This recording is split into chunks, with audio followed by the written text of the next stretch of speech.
In this screencast, we'll design a data definition to represent the make and model of a car. We'll follow our How to Design Data Definitions recipe. Let's get started with our data type definition. As usual, the first thing we need to do is decide how to best represent this information. The problem statement tells us that we need to represent the make and the model of the car. The best representation for this data is a compound, because a compound naturally keeps multiple pieces of data together. Next, we need to decide which type of data to use to represent the make of the car and which type of data to use to represent the model of the car.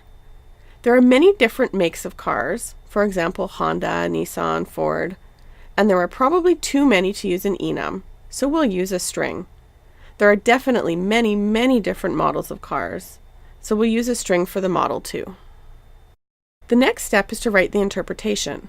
Since this is a compound data type, I know that I need to describe how to interpret the fields that make up this type. Now we need to write some examples that demonstrate how to form data of this type. I'll write a couple of examples.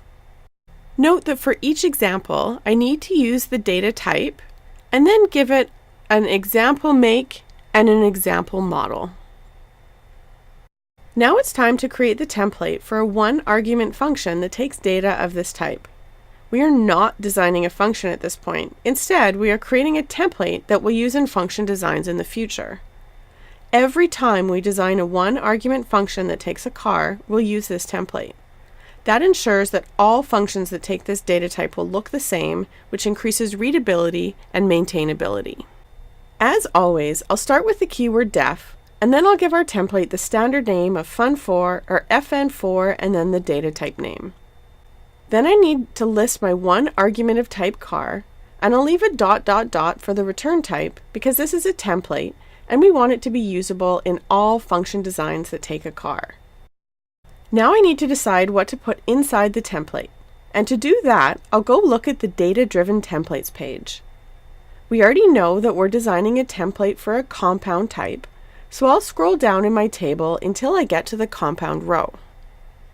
Here, it shows that the body of the template should contain accessors for all fields. I'll go back and put that in my template. My fields are c.make and c.model. I've put them on different lines because I think it looks more readable, but that's not important. What is important is that I've included accessors for all of the fields. Now we need to write down the template rules that we used.